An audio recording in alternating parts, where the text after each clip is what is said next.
Okay, Jason, I'm thinking we've got to be reaching the top of the peak, and you're the guru with the long beard. Right. Yeah, that we're here to ask all the questions of. And the top of the peak, is this conventional loan where you're getting the preferred interest rates if you're not a VA loan. Yeah. Tell me about conventional. So conventional loans start at 5% down, and up until 20% down, you're going to have mortgage insurance. So it tiers at 5, 10, and 20% is when your mortgage insurance changes. So a lot of times people want to put 6, 7, 8% down. Sometimes it's best to keep that money in your pocket for repairs you might want to do to the house because it won't change your payment that much. It doesn't really do you that much good to put the extra 1 or 2% down. Doesn't do you any good as far as the interest rate or the terms are concerned. Correct. It'll lower your payment because your principal balance is lower. Right. But that's it. The one magical thing that makes conventional loans a part of the zero and low down program is you can use gifts as down payment, just like you can in FHA. And a gift would be basically maybe money from your mother-in-law. Yeah. Where you don't have to have it in the account. Right. Now, gifts work different ways for different loans. So if you're getting an FHA loan, they're going to want to track, they're going to want to see where this gift came from. They're going to want to see that the gifter had the ability to gift it, and they're going to want to see the money move.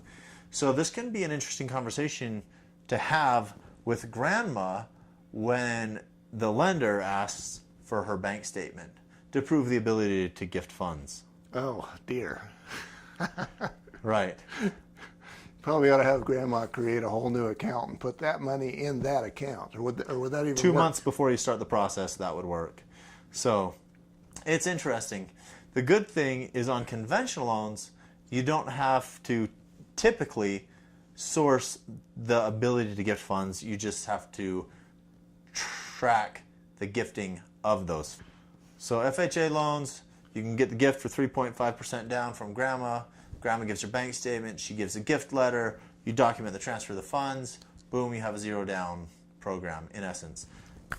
So here I am thinking that they're actually requiring that Grandma prove that she has the ability to gift. Is there a scenario where you get the money from Grandma, but you can't prove that she had the ability to give it to you? Yeah, you'd be going a conventional loan. And you need to check with the investor or your lender to make sure that they don't require documentation of the ability of the gifter to gift funds. But typically, as far as Freddie and Fannie are concerned, the conventional investor people, they just need to show that the funds were gifted. So a copy of the cashier's check from Grandma to the borrower or to the title company would document the gifting of the funds. All right.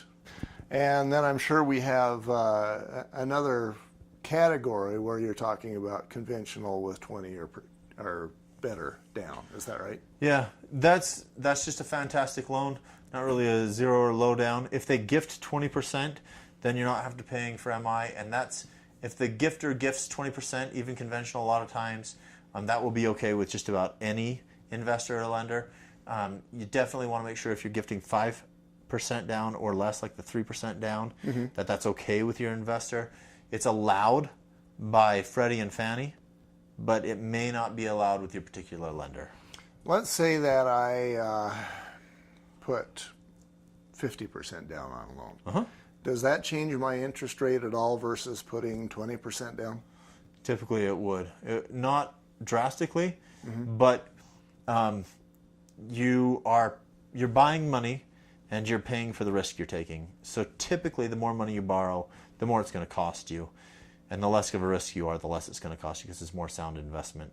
Your mortgage insurance would fall off. They would allow you to waive escrows at no cost, and the interest rate would be a smidge better as far as that goes. Maybe 1/8% or something like that, not even that. Not even that. It would bring down some of the internal cost of the loan, though. Yeah. Well, I'm thinking if that's the case, you might as well keep your cash and invest it somewhere else. Yeah. All right.